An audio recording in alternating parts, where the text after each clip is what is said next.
Good morning guys. Yan, inangat namin itong bakal sa panel 1 to 1. Yan, at i-cleaning namin yung loob and then ipababa uli namin yung bakal, pupugasan. I-cleaning, this is sedimentation ngayon ang buhos nito mga kasangga.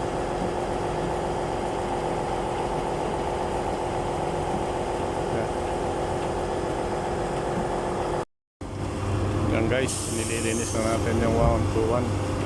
Bubuhusan natin ngayon. So kinukuha muna natin sedimentation para pag hinulog uli yung bakal, malinis na yung panel natin. Ayun guys, inangatan natin yung bakal. So yung hulog uli natin yan. Pagka hulog, itutugtong natin yung top cage.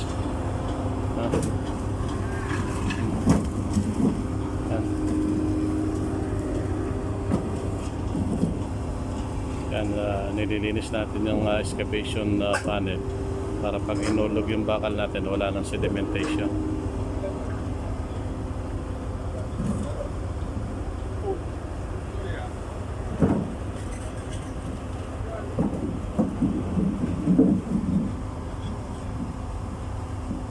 Okay.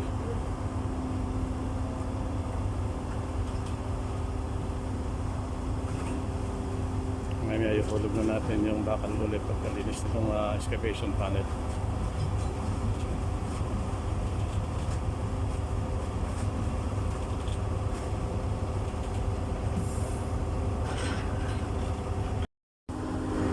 Kasi ito yung panel 1 to 1. Nakahangin bakal natin ngayon. Tapos yung ating machine naglilinis yung grab.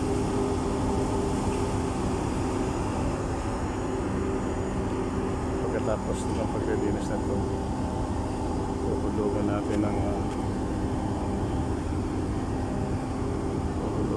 ng bakal ulit.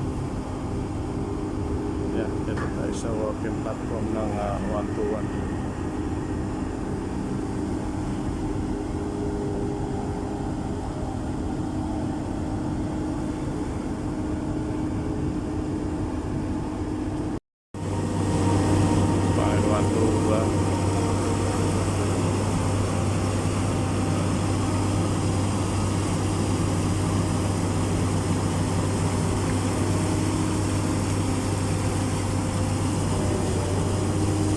Panel 1 to 1 gawing cleaning ng sedimentation.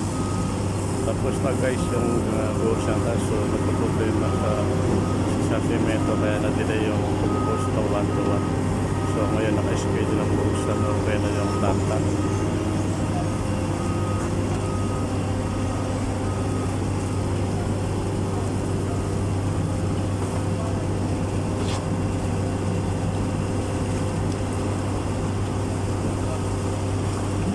Panel 1 to 1.